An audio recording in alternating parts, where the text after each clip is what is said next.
السلام علیکم ورحمۃ اللہ وبرکاتہ۔ معزز سامعین و ناظرین، آج کے لیکچر میں ہم پڑھیں گے سورۃ المائدہ کا تعارف، مرکزی موضوع، بنیادی مضامین اور اس سورت میں آنے والی چند دعائیں۔ سب سے پہلے ہم پڑھتے ہیں تعارف۔ تو سورۃ المائدہ قرآن مجید کی 5ویں سورت ہے۔ سب سے پہلی سورت سورۃ الفاتحہ ہے، دوسری سورت سورۃ البقرہ ہے، تیسری سورت سورہ آل عمران ہے، چوتھی سورت سورۃ النساء ہے، اب 5ویں سورت سورۃ المائدہ ہے۔ یہ 6 پارے سے شروع ہو کر 7ویں پارے میں ختم ہوتی ہے۔ یہ سورت مدینہ منورہ میں نازل ہوئی۔ اس کی 120 آیات اور 16 رکوع ہیں۔ اب اس کی وجہ تسمیہ بیان کرتے ہیں۔ سورۃ المائدہ کا نام اس کی آیت نمبر 112 اذ قال الحواریون یا عیسی ابن مریم هل یستطیع ربک ان ینزل علینا مائدۃ من السماء سے ماخوذ ہے۔ تو یہ مائدہ کا لفظ آیا ہے، اسی سے یہ ماخوذ ہے۔ المائدہ دسترخوان کو کہتے ہیں۔ حضرت عیسیٰ علیہ السلام کے حواریوں نے نزول مائدہ کا مطالبہ کیا تھا، یعنی انہوں نے مطالبہ کیا تھا کہ ہم پر دسترخوان نازل ہو، تو اس کا ذکر آیا ہے اس صورت میں، اس لیے سورت کا نام المائدہ رکھ دیا گیا ہے، جس کی مناسبت سے اسے سورۃ المائدہ کہا جاتا ہے۔ اس کا ایک نام سورۃ العقود بھی ہے۔ عقود کا معنی وعدے اور معاہدے کے ہیں۔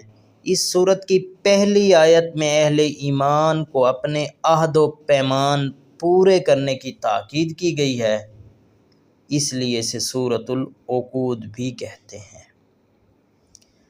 اب ہے اس سورت کی فضیلت۔ سورۃ المائدہ قرآن مجید کی ان 7 سورتوں میں سے ہے جن کے بارے میں نبی کریم خاتم النبیین صلی اللہ علیہ وسلم نے فرمایا، جو ان کو حاصل کر لے گا، یعنی ان میں بیان کردہ علوم سیکھ لے گا، وہ عظیم عالم بن جائے گا۔ اس کی فضیلت میں دوسری حدیث ہے، سیدتنا عائشہ صدیقہ رضی اللہ تعالی عنہا نے فرمایا، سورۃ المائدہ سب سے آخر میں نازل ہوئی، لہٰذا اس کے حلال کو حلال اور حرام کو حرام سمجھو، کیونکہ سب سے آخر میں نازل ہوئی ہے، تو جو احکام اگر اس میں تبدیل ہوئے ہیں تو سمجھیں وہ احکام پہلے والے منسوخ ہو چکے، اور اب جو اس صورت میں بیان ہوئے ہیں وہ ناسخ ہیں۔ یہ تھا اس صورت کا تعارف۔ اب پڑھیں گے ہم مرکزی موضوع۔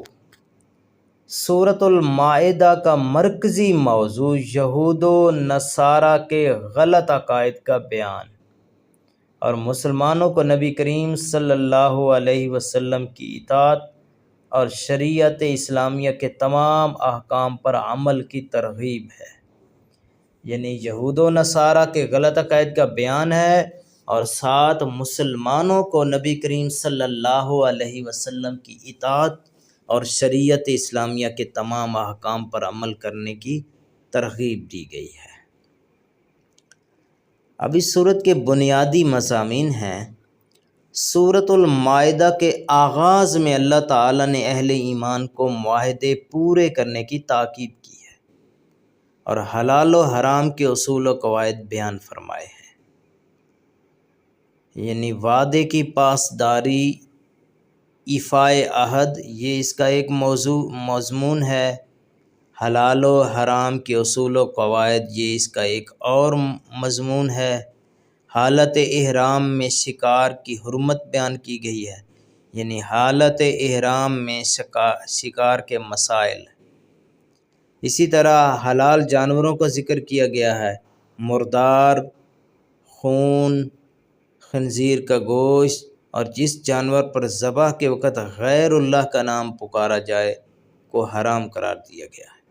اسی طرح وہ جانور بھی حرام ٹھہرائے گئے ہیں جو گلا گھٹنے، چوٹ لگنے، کسی دوسرے جانور کا سینگ لگنے سے یا گر کر مر جائیں، یا وہ جانور جسے کوئی درندہ کھا لے، البتہ اگر انہیں مرنے سے پہلے ذبح کر لیا جائے تو ایسے جانور کا گوشت کھانا حلال ہے۔ بتوں کی قربان گاہ پر ذبح کیے جانے والے جانور بھی حرام قرار دیے گئے۔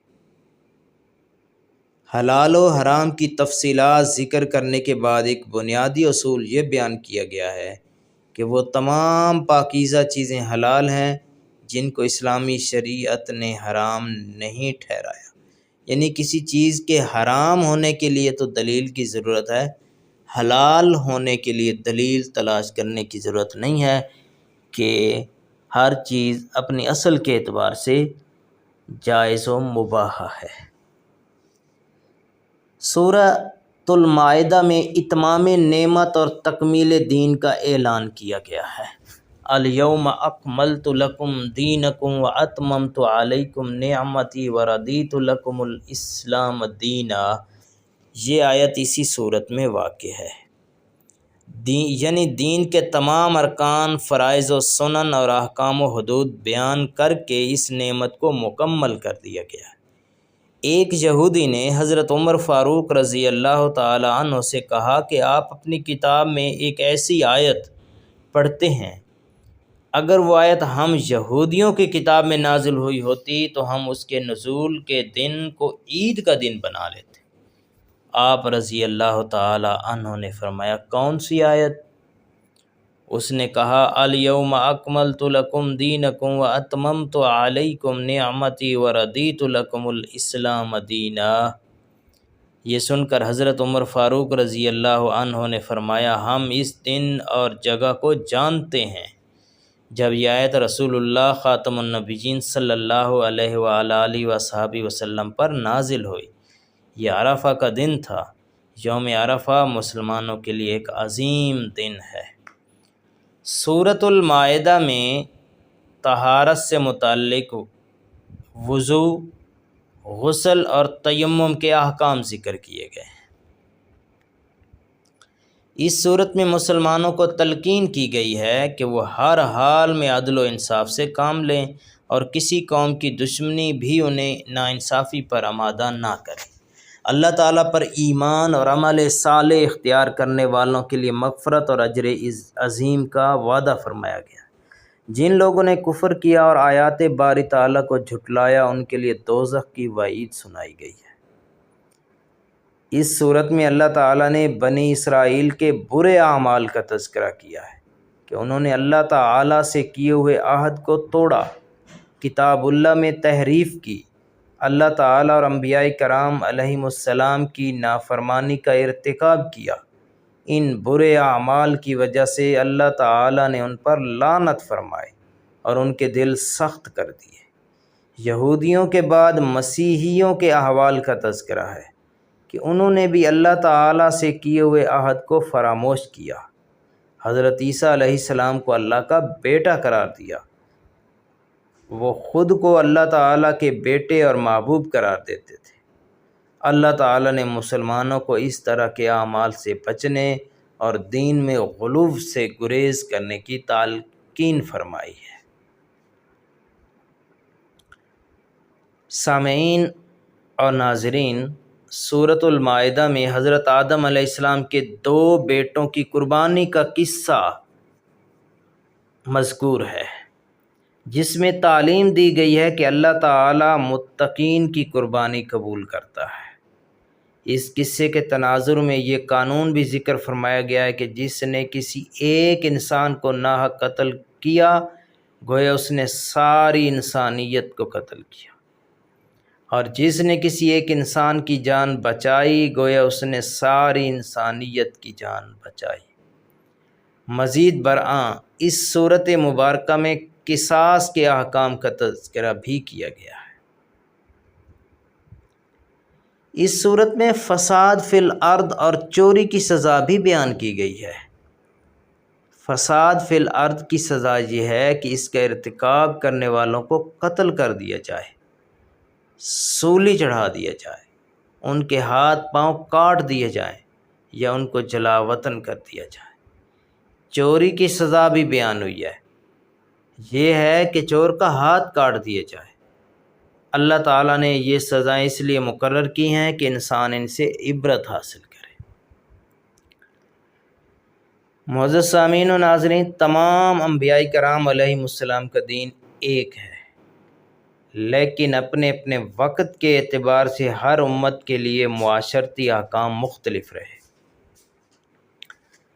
نبی کریم خاتم النبیین صلی اللہ علیہ وسلم پر دین کی تکمیل کر دی گئی اور دین اسلام ہر اعتبار سے مکمل اور قیامت تک کے لیے قابل عمل ہے۔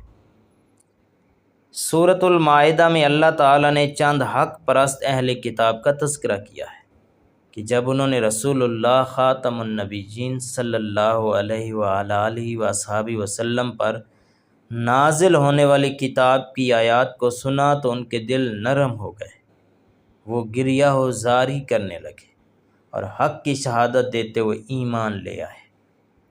اللہ تعالیٰ نے ان کے اس رویے کی تعریف کرتے ہوئے انہیں جنت کا حقدار ٹھہرایا ہے۔ جو اہل کتاب حق پرست تھے، ایمان کی دولت انہیں نصیب ہوئی تو اللہ تعالیٰ نے ان کے اس رویے کی تعریف فرمائی ہے۔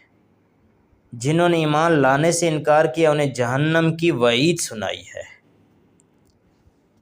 یہ تھے اس سورت کے چند مضامین۔ اب ہم پڑھیں گے اس سورت میں وارد چند دعائیں۔ بخشش کی دعا ہے۔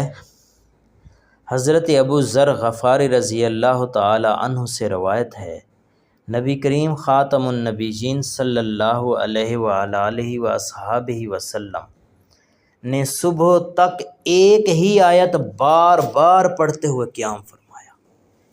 قیام میں صرف ایک ہی آیت بار بار پڑھتے رہے، وہ آیت یہ ہے، ان تعذبہم فانہم عبادک، ان تعذبہم فانہم عبادک وان تغفر لہم فانک انت العزیز الحکیم۔ اس کا ترجمہ ہے، اگر تو انہیں سزا دے تو بے شک وہ تیرے بندے ہیں، اور اگر تو انہیں بخش دے تو بے شک غالب بڑی حکمت والا ہے۔ اگلی دعا ہے خوشی اور رزق میں برکت کی دعا۔ تو اس صورت میں وارد ہوئی ہے، اللہم ربنا انزل علینا مائدۃ من السماء تکون لنا عیدا لاولنا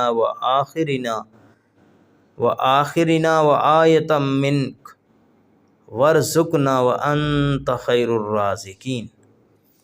ترجمہ ہے، اے اللہ ہمارے رب، ہم پر آسمان سے کھانے کا خوان اتار دے تاکہ وہ ہمارے اگلوں اور پچھلوں کے لیے عید ہو جائے اور تیری طرف سے ایک نشانی بن جائے، اور ہمیں رزق عطا فرما اور تو بہترین رزق دینے والا ہے۔ اگلی دعا ہے حق کی گواہی دینے والوں کی معیت کی دعا۔ ربنا آمنا فاکتبنا مع الشاہدین۔ ترجمہ ہے، اے ہمارے رب، ہم ایمان لائے، بس ہمیں حق کے گواہوں کے ساتھ لکھ لے، حق کے گواہوں کے ساتھ لکھ لے۔ یہ تھا تعارف وغیرہ سورۃ المائدہ۔ اگلے لیکچر کے ساتھ حاضر ہوں گے۔ اللہ حافظ۔